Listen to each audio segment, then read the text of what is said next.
Welcome back to my YouTube channel. ನಾನು ನಿಮ್ಮ ಸುಷ್ಮಾ ಮಾತಾಡ್ತಾ ಇರೋದು. ಇವತ್ತಿನ ಟಾಪಿಕ್ ಬಂದು ನಿಮ್ಮ ಪರ್ಸನ್ ಕರೆಂಟ್ ಎನರ್ಜೀಸ್, ಅವರ ಥಾಟ್ಸ್, ಅವರ ಫೀಲಿಂಗ್ಸ್ ನೋಡೋಣ. ಆ್ಯಂಡ್ ನಿಮ್ಗೆ ಏನಾದರೂ ಒಂದು ರೀಡಿಂಗಲ್ಲಿ ಯಾವುದಾದ್ರೂ ಒಂದು ಮೆಸೇಜ್ನ ಕ್ಲೇಮ್ ಮಾಡ್ಕೋಬೇಕು ಅಂದರೆ ಕಮೆಂಟ್ ಸೆಕ್ಷನಲ್ಲಿ 111 ಅಂತ ಅಂದ್ಬಿಟ್ಟು ಟೈಪ್ ಮಾಡಿ.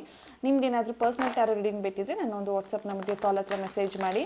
ಆ್ಯಂಡ್ ನಿಮಗೆ ರೇಖಿ ಲೆವೆಲ್ 1 ಕ್ಲಾಸಸ್ ಬೇಕು, ಅಟ್ಯೂನ್ಮೆಂಟ್ ತೊಗೋಬೇಕು ಅಂತ ಅಂದರೆ ನನ್ನ ಒಂದು ವಾಟ್ಸಪ್ ನಂಬರ್ಗೆ ಮೆಸೇಜ್ ಅಥವಾ ಕಾಲ್ ಮಾಡಿ ಎನ್ರೋಲ್ ಮಾಡ್ಕೊಳ್ಳಿ. ಸೊ ನೋಡೋಣ ನಿಮ್ಮ ಪರ್ಸನ್ ಎನರ್ಜಿ ಏನಿದೆ ಅಂತ ಅಂದ್ಬಿಟ್ಟು. ಓಕೆ, 7 ಆಫ್ ವಾಂಡ್ಸ್ ಅಂತ ಅಂದರೆ ಈ ಪರ್ಸನ್ ಅವರ ಲೈಫಲ್ಲಿ ತುಂಬ ಚಾಲೆಂಜಸ್ಗಳಿದೆ. ಅವರನ್ನ ಮೇಲಿಂದ ಕೆಳಗಡೆ ಬೀಳಿಸೋದಕ್ಕೆ ತುಂಬ ಜನ ನೋಡ್ತಿದ್ದಾರೆ. ಆ ಪರ್ಸನ್ ಅವ್ರದ್ದೇ ಆದಂಥ ಒಂದು ಬೌಂಡ್ರಿಯಲ್ಲಿ ಅವರು ಬದುಕ್ತಿದ್ದಾರೆ, ಅವರೇ ಹಾಕ್ಕೊಂಡಿರೋವಂಥ ಒಂದು ಗೆರೆಯಲ್ಲಿ ಅವ್ರು ಬದುಕ್ತಿದ್ದಾರೆ. ಒಂದು ಭಯ ಆಗಿರ್ಬೋದು, ಅಥವಾ ಒಂದು ಸ್ಟೆಬಿಲಿಟಿ ಇಲ್ಲದೆ ಇರೋದಾಗಿರ್ಬೋದು, ಅಥವಾ ಆ ಪರ್ಸನ್ ಅವ್ರು ಯಾವುದೇ ಒಂದು ಸ್ಟ್ಯಾಂಡ್ ತೊಗೊಳ್ದೇನೆ, ಅವ್ರಿಗಾಗಿ ಅವರು ಒಂದು ಸ್ಟ್ಯಾಂಡ್ ತೊಗೊಳ್ದೇನೆ ಅವರು ಸುಮ್ಮನೆ ಸೈಲೆಂಟ್ ಆಗಿಬಿಟ್ಟಿದ್ದಾರೆ ಈ ರಿಲೇಷನ್ಶಿಪ್ಪಲ್ಲಿ ಅಂತ ಅಂದ್ಬಿಟ್ಟು ಹೇಳ್ಬೋದು. ಅಂದರೆ ಈ ಪರ್ಸನ್ ರಿಲೇಷನ್ಶಿಪ್ಗಾಗಿ ಅವರು ಎಷ್ಟೇ ಎಫರ್ಟ್ಸ್ ಹಾಕಿದ್ರೂ ಕೂಡ ಅಟ್ ದ ಮೂಮೆಂಟ್ ಅವರು ಸೈಲೆಂಟ್ ಆಗಿಬಿಟ್ಟಿದ್ದಾರೆ. ಅಂದರೆ ಈ ಮೂಮೆಂಟ್ ಆ ಪರ್ಸನ್ ಅವ್ರಿಗೊಂದು ಬೌಂಡ್ರಿ ಹಾಕ್ಕೊಂಡು ಅವ್ರ ಪಾಡು ಅವರು ಬದುಕ್ತಿದ್ದಾರೆ. ಬಿಕಾಸ್ ಈ ಪರ್ಸನ್ಗೆ ಈ ಕಿತ್ತಾಟ, ಜಗಳ, ಮನಸ್ತಾಪ ಇದೆಲ್ಲ ಇಷ್ಟ ಇಲ್ಲ ಅನ್ನೋವಂಥದ್ದು ಕಾಣಿಸ್ತಾ ಇದೆ. ಅವರ ಲೈಫಲ್ಲಿ ಒಂದು ಚಾಲೆಂಜಿಂಗ್ ಫೇಸಲ್ಲಿದ್ದಾರೆ. ಏನೋ ಅವ್ರ ಲೈಫಲ್ಲಿ ಕಷ್ಟ ನಡೀತಾ ಇದೆ, ಸ್ಟ್ರಗಲ್ ಆಗ್ತಾ ಇದೆ, ಅವರು ಖುಷಿಯಾಗಿಲ್ಲ, ಅವರು ನೆಮ್ಮದಿಯಾಗಿಲ್ಲ ಅನ್ನೋವಂಥದ್ದು ಕಾಣಿಸ್ತಾ ಇದೆ. ನೋಡಿ, ಈ ಪರ್ಸನ್ ಫೇಸ್ನ ನಿಮ್ಮ ಕಡೆ ಟರ್ನ್ ಮಾಡಬೇಕಾಯಿತು, ಅಂದರೆ ಫ್ರಂಟ್ ಕಡೆ ಟರ್ನ್ ಮಾಡಬೇಕಾಗಿತ್ತು. ಬಟ್ ಈ ಪರ್ಸನ್ ಅವರ ಫೇಸ್ನ ಪಾಸ್ಟ್ ಟರ್ನ್ ಮಾಡಿದ್ದಾರೆ. ಅಂದರೆ ಈ ಪರ್ಸನ್ ಪಾಸ್ಟಲ್ಲಿ ಆಗಿರೋವಂತಹ ಕೆಲವೊಂದು ಘಟನೆಗಳಿಂದ ಈ ಪರ್ಸನ್ ಪ್ರೆಸೆಂಟಲ್ಲಿ ಹ್ಯಾಪಿ ಆಗಿಲ್ಲ. ಹಾಗಾಗಿ ಈ ಪರ್ಸನ್ ಅವರೇ ಒಂದು ಬೌಂಡ್ರಿ ಹಾಕೊಂಡ್ಬಿಟ್ಟಿದ್ದಾರೆ. ಬಟ್ ಅವರ ಕೆಳಗಡೆ ಎಷ್ಟೊಂದು ಜನ ಅವರ ಕಾಲು ಎಳೆಯೋದಕ್ಕೆ, ಅವ್ರನ್ನ ನೆಮ್ಮದಿಯಾಗಿ ಇಲ್ಲದೇ ಇರೋದಕ್ಕೆ, ಅಂದರೆ ಹ್ಯಾಪಿಯಾಗಿ ಸ್ಯಾಟಿಸ್ಫೈಡ್ ಲೈಫ್ನ ಲೀಡ್ ಮಾಡದೇ ಇರೋ ಹಾಗೆ ಕೆಲವೊಬ್ಬರು ಆ ವ್ಯಕ್ತಿ ಮನಸ್ಥಿತಿನ ಅರ್ಥ ಮಾಡ್ಕೊಳ್ದೆ ತುಂಬ ಡಿಸ್ಟರ್ಬ್ ಮಾಡ್ತಿದ್ದಾರೆ ಅನ್ನೋವಂಥದ್ದು ಕಾಣಿಸ್ತಾ ಇದೆ. ಸೊ ಪ್ರೆಸೆಂಟಲ್ಲಿ ಅವರ ಎನರ್ಜಿ ನೋಡ್ತಿದ್ರೆ ಎಲ್ಲೋ ಒಂದು ಕಡೆ ಈ ಪರ್ಸನ್ ಏನೂ ಬೇಡ ನನ್ನ ಜೀವನದಲ್ಲಿ ಅನ್ನೋ ಒಂದು ಆಸಕ್ತಿನೇ ಬಿಟ್ಬಿಟ್ಟಿದ್ದಾರೆ ಅನ್ನೋವಂಥದ್ದು ಕಾಣಿಸ್ತಾ ಇರೋವಂಥದ್ದು. ಸೊ ನೋಡೋಣ ಅವರ ಕರೆಂಟ್ ಪರಿಸ್ಥಿತಿ, ಅವರ ಎನರ್ಜಿ ಏನಿದೆ ಅಂತ ಅಂದ್ಬಿಟ್ಟು. ಓಕೆ, ಕ್ವೀನ್ ಆಫ್ ಕಪ್ಸ್ ಅಂತ ಅಂದರೆ ಈ ಪರ್ಸನ್ ಬಂದು ತುಂಬ ಎಮೋಷನಲ್ ಆಗಿದ್ದಾರೆ, ಸೆನ್ಸಿಟಿವ್ ಆಗಿದ್ದಾರೆ ಅವರ ವಿಚಾರಕ್ಕೆ, ನಿಮ್ಮ ವಿಚಾರಕ್ಕೆ. ಆದರೆ ಆ ಪರ್ಸನ್ನು ಎರಡೂ ಕೈ ಎತ್ಕೊಂಡು ನಿಮಗೆ ಸರೆಂಡರ್ ಆಗೋಗಿದ್ದಾರೆ, ನಿಮ್ಮ ಪ್ರೀತಿಗೆ ಸರೆಂಡರ್ ಆಗೋಗಿದ್ದಾರೆ. ನಿಮ್ಮ ಫೀಲಿಂಗ್ಸ್ ಅಥವಾ ನಿಮ್ಮ ಎಮೋಷನ್ಸ್ ಅಥವಾ ನಿಮ್ಮ ಭಾವನೆಗಳು ಆ ಪರ್ಸನ್ಗೆ ಎಲ್ಲನೂ ಅರ್ಥ ಆಗ್ತಾ ಇದೆ. ಆದರೆ ಅವರ ಮನಸ್ಸು ಚಂಚಲ. ಇಲ್ಲಿ ನೀವು ನೋಡ್ಬೋದು ಅವರ ಡಾಲರಲ್ಲಿ ಫಿಶ್ ಥರದ ಸಿಂಬಲ್ ಇದೆ. ಆ್ಯಂಡ್ ಇಲ್ಲಿ ತುಂಬ ಕಂಪ್ಲೀಟ್ ವಾಟರ್ ಸೈನ್ಸ್ ಇದೆ. ಇಲ್ಲಿ ಒಂದು ಬೌಲ್ ಇದೆ, ಸಿಂಗಿಂಗ್ ಬೌಲ್. ಸೊ ಈ ಪರ್ಸನ್ ಬಂದು ತುಂಬ ಎಮೋಷನಲ್ ಆಗಿದ್ದಾರೆ, ಸೆನ್ಸಿಟಿವ್ ಆಗಿದ್ದಾರೆ. ಆ್ಯಂಡ್ ಆ ಪರ್ಸನ್ಗೆ ಅನ್ನಿಸ್ತಾ ಇದೆ ನಿಮಗೆ ಅವರು ಸರೆಂಡರ್ ಆದಂಗೆ ಇನ್ಯಾರಿಗೂ ಅವರ ಕೈಯಲ್ಲಿ ಸರೆಂಡರ್ ಆಗೋದಕ್ಕೆ ಆಗ್ತಾ ಇಲ್ಲ ಅಂತ ಅಂದ್ಬಿಟ್ಟು ಆ ಪರ್ಸನ್ ಫೀಲ್ ಮಾಡ್ತಿರೋ ಅಂಥದ್ದು. ಅಂದರೆ ಆ ಪರ್ಸನ್ ನಿಮ್ಮನ್ನು ತುಂಬ ಎಮೋಷನಲಿ ಹಚ್ಕೊಂಡಿದ್ದಾರೆ ಅನ್ನೋವಂಥದ್ದು ಕಾಣಿಸ್ತಿದೆ. ಈಗಲೂ ಕೂಡ ಅಷ್ಟೇ, ನಿಮ್ಮ ಪ್ರೀತಿಗೆ ಆ ಪರ್ಸನ್ ಸರೆಂಡರ್ ಆಗಿದ್ದಾರೆ ಅಂತ ಅಂದ್ಬಿಟ್ಟು ಹೇಳ್ಬೋದು. ಆ್ಯಂಡ್ ಆ ಪರ್ಸನ್ ನೋಡಿ 7 ಆಫ್ ಪೆಂಟಿಕಲ್ಸ್ ಅಂತ ಬಂದಿದೆ ಆ್ಯಂಡ್ ನೈಟ್ ಆಫ್ ಪೆಂಟಿಕಲ್ಸ್ ಅಂತ ಬಂದಿದೆ. ಓಕೆ, 7 ಆಫ್ ಪೆಂಟಿಕಲ್ಸ್ ಅಂತ ಅಂದರೆ ಈ ಪರ್ಸನ್ ಬಂದು ನಿಮ್ಮ ಒಂದು ಮೇಲ್ನೋಟಕ್ಕೆ ಏನು ಕಾಣಿಸ್ತಿದ್ದಾರೆ ಆ ಥರ ಆ ಪರ್ಸನ್ನೇ ಇಲ್ಲ. ಆ್ಯಂಡ್ ನೀವು ತುಂಬ ಏಂಜಲ್ಸ್ ನಂಬರ್ಸ್ನ ನೋಡ್ತಿರ್ತೀರಾ ಅಂದ್ಕೊಳ್ತೀನಿ. 7:7 ಅಥವಾ 11:11, 12:12, 10:10 ಅಥವಾ ಯಾವುದಾದ್ರೂ, ಅಥವಾ ಈ ರೀಡಿಂಗ್ ನೋಡಾದ್ಮೇಲಾದರೂ ಏಂಜಲ್ಸ್ ನಂಬರ್ಸ್ನ ತುಂಬ ನೋಡ್ಬೋದು, ಅಥವಾ ಇದಕ್ಕಿಂತ ಮುಂಚೆ ಆದರೂ ಏಂಜಲ್ಸ್ ನಂಬರ್ನ ನೋಡ್ತಿರ್ಬೋದು. ಯಾಕೆ ಅಂತ ಅಂದರೆ ಇಲ್ಲಿ ರಿಪೀಟೆಡ್ 7 ನಂಬರ್ ಅನ್ನೋವಂಥದ್ದು ಕಾಣಿಸ್ತಿದೆ. ಇಲ್ಲಿ 7 ಆಫ್ ಪೆಂಟಿಕಲ್ಸ್, ಇಲ್ಲಿ 7 ಆಫ್ ವಾಂಡ್ಸ್ ಅಂತ ಅಂದರೆ ಈ ಪರ್ಸನ್ 7 ಅಂದರೆ ಕೇತು ನಂಬರ್. ಅಂದರೆ ತುಂಬ ಎಮೋಷನ್ಸ್, ನಿಮ್ಮಿಂದ ಡಿಟ್ಯಾಚ್ ಆಗಿದ್ರು, ಅಂದರೆ ನಿಮ್ಮಿಂದ ದೂರ ಹೋಗಿದ್ರು ಕೂಡ ಈ ಪರ್ಸನ್ ನಿಮ್ಮದೇ ಆದಂಥ ಒಂದು ಯೋಚನೆಯಲ್ಲಿದ್ದಾರೆ. ಅವ್ರಿಗೆ ತುಂಬ ಕ್ವಶನ್ಸ್ ಕಾಡ್ತಾ ಇದೆ. ನಾನು ಆ ಪರ್ಸನ್ ಹತ್ರ ಹೋಗ್ಲಾ, ಆ ಪರ್ಸನ್ ನನಗೆ ಚೆನ್ನಾಗಿ ನೋಡ್ಕೊಳ್ತಾರಾ, ಅಥವಾ ನಾನು ನನ್ನ ಲೈಫಲ್ಲಿ ಏನಿದೆ ಅದರಲ್ಲೇ ಮೂವ್ ಆನ್ ಆಗಲಾ, ಈ ಥರದ ಕನ್ಫ್ಯೂಷನ್ಸ್ ಆ ಪರ್ಸನ್ಗೆ ತುಂಬ ಇರುತ್ತೆ. ಅವ್ರನ್ನ ಅವರೇ ಕ್ವಶನ್ ಮಾಡ್ಕೊಳ್ತಿರ್ತಾರೆ. ಬಟ್ ಅವರು ಮೇಲ್ನೋಟಕ್ಕೆ ನಿಮಗೆ ಗ್ರೋತ್ ಏನೋ ಬೆಳೀತಿದ್ದಾರೆ ಜೀವನದಲ್ಲಿ, ನಿಮ್ಮನ್ನ ಬಿಟ್ಟು ಅವರು ಮುಂದೆ ಹೋಗ್ತಿದ್ದಾರೆ. Financially, mentally, physically he is all right or she is all right ಅಂತ ನೀವು ಫೀಲ್ ಮಾಡ್ತಿದ್ದೀರಾ. ಬಟ್ ಈ ಪರ್ಸನ್ನು ರೂಟ್ ನೋಡ್ಬೋದು. ಈ ಪರ್ಸನ್ ಜೀವನದಲ್ಲಿ ಪ್ರೀತಿ ಅನ್ನುವಂಥದ್ದು ಬೇರೆ ಹಾಕಿರೋರು ನೀವು. ಪ್ರೀತಿ ಅನ್ನುವಂಥದ್ದು ನಿಮ್ಮಿಂದ ಕಲ್ತಿರೋದು, ಅದು ಎಮೋಷನ್ ಆಗಿರಲಿ, ಫಿಸಿಕಲ್ ಆಗಿರ್ಬೋದು ಅಥವಾ ಮೆಂಟಲಿ ಆಗಿರ್ಬೋದು, ಪ್ರತಿಯೊಂದು ಕಲಿಸ್ಕೊಟ್ಟಿರೋ ಅಂಥವರು ನೀವು. ನಿಮ್ಮ ಒಂದು ಪ್ರೀತಿ ತುಂಬಾ ಸ್ಟ್ರಾಂಗ್ ಆಗಿದೆ, ನಿಮ್ಮ ಒಂದು ಫೀಲಿಂಗ್ಸ್ ಆ ಪರ್ಸನ್ ಮೇಲೆ ತುಂಬ ಸ್ಟ್ರಾಂಗ್ ಆಗಿದೆ. ಆ ಪರ್ಸನ್ಗೆ ಗೊತ್ತು ಇವತ್ತೆಲ್ಲ ನಾಳೆ ಈ ಒಂದು ರಿಲೇಷನ್ಶಿಪ್ ಸರಿ ಹೋಗುತ್ತೆ, ನಾನು ಮತ್ತೆ ಆ ವ್ಯಕ್ತಿನ ಕಮ್ ಬ್ಯಾಕ್ ಮಾಡ್ಕೊಳ್ತೀನಿ, ನಾನು ಅವ್ರ ಲೈಫ್ಗೆ ಹೋಗ್ತೀನಿ ಅಂತ ಅಂದ್ಬಿಟ್ಟು. ಸೊ ಈ ಪರ್ಸನ್ ಮೇಲ್ನೋಟಕ್ಕೆ ಇರೋ ಹಾಗೆ ಇಲ್ಲ, ಈ ಪರ್ಸನ್ ಇನ್ ಡೆಪ್ತ್ ಅವರು ನಿಮ್ಮ ಒಂದು ಫೀಲಿಂಗ್ಸಲ್ಲಿ ಇದ್ದಾರೆ ಅನ್ನುವಂಥದ್ದು ಕಾಣಿಸ್ತಿದೆ.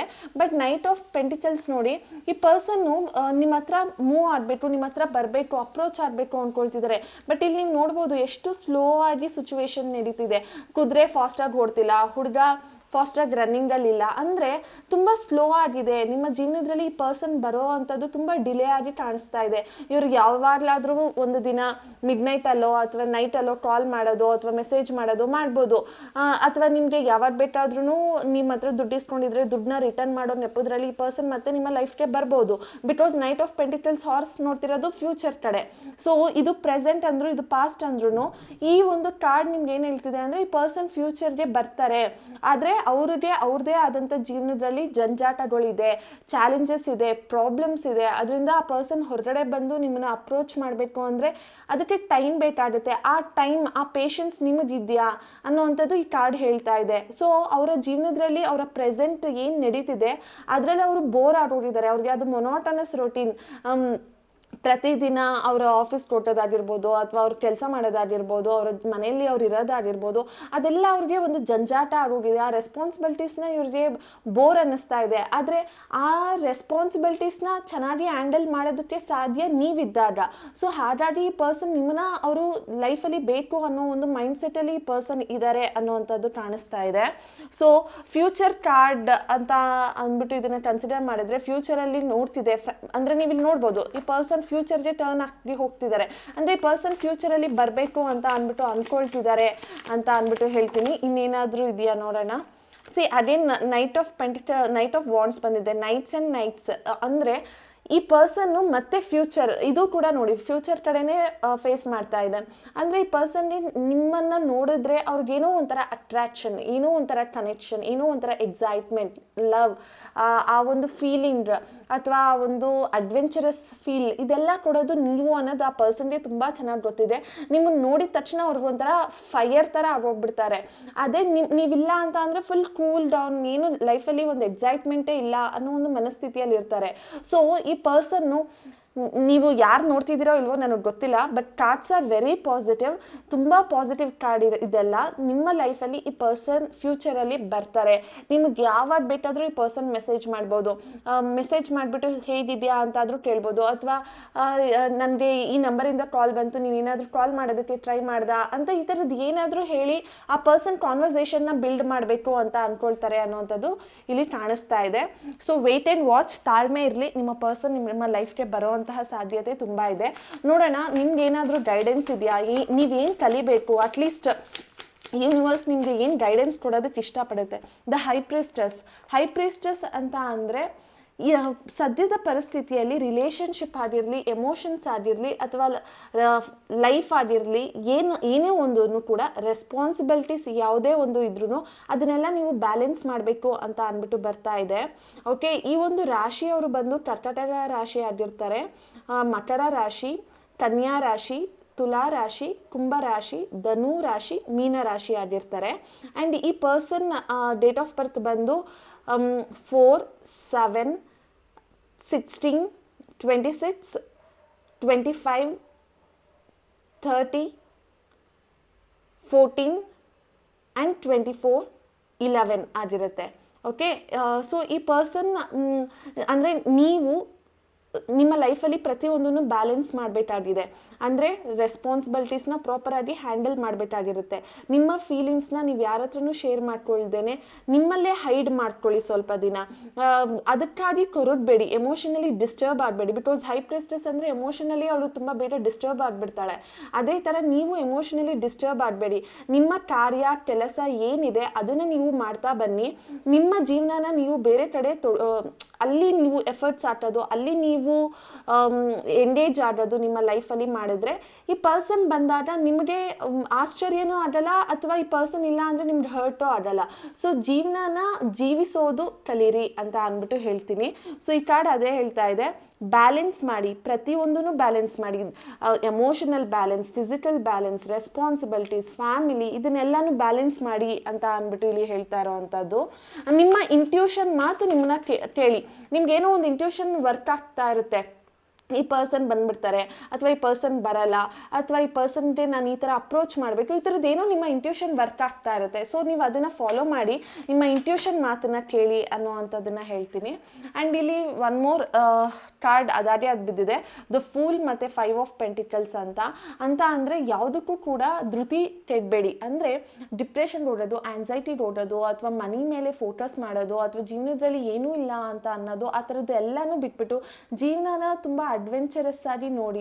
ಲೈಫಲ್ಲಿ ಎಕ್ಸೈಟ್ಮೆಂಟ್ ಅನ್ನುವಂಥದ್ದು ಚಿಕ್ಕ ಚಿಕ್ಕದ್ರಲ್ಲೂ ಇರುತ್ತೆ, ಅದನ್ನು ಹುಡ್ಕೋದಕ್ಕೆ ಹೋಗಿ ಹ್ಯಾಪಿನೆಸ್ನ ಫೈಂಡ್ ಔಟ್ ಮಾಡಿ. ಜೀವನದಲ್ಲಿ ಏನಿರುತ್ತೋ ಏನಿರಲ್ವೋ, ನೀವು ನಿಮ್ಮ ಒಂದು ವೆಲ್ ವಿಷರ್ ಇರ್ತಾರೆ ನಿಮ್ಮ ಜೀವನದಲ್ಲಿ, ನೀನು ಈ ಥರ ಮಾಡು, ನೀನು ಈ ಥರ ಮಾಡು ಅಂತ ಅಂದ್ಬಿಟ್ಟು ಯಾರೋ ಒಬ್ಬರು ನಿಮ್ಮ ಬ್ಯಾಕ್ಗ್ರೌಂಡಲ್ಲಿ ಹೇಳ್ತಿರ್ತಾರೆ. ಇಲ್ಲಿ ನೋಡಿ, ನಾಯಿ ಎಷ್ಟು ಲಾಯಲ್ ಆಗಿ ಆ ವ್ಯಕ್ತಿಗೆ ಹೇಳ್ತಿದೆ, ನೀನು ಮುಂದೆ ಹೋಗ್ಬೇಡ, ಬಿದ್ದೋಗ್ಬಿಡ್ತೀಯಾ, ಇದು ಕ್ಲಿಫ್, ಬೆಟ್ಟದಿಂದ ಬಿದ್ದರೆ ನಿನ್ನ ಜೀವನ ಉಳಿಯಲ್ಲ ಅಂತ. ಅದೇ ಥರ ನಿಮ್ಮ ಲೈಫಲ್ಲೂ ಯಾರೋ ವೆಲ್ ವಿಷರ್ಸ್ ಇರ್ತಾರೆ, ನಿಮ್ಮ ಜೀವನದ ಬಗ್ಗೆ ಗೊತ್ತಿರೋರು ಯಾರೋ ಇರ್ತಾರೆ. ಅಂಥವ್ರ ಮಾತನ್ನ ಕೇಳಿ.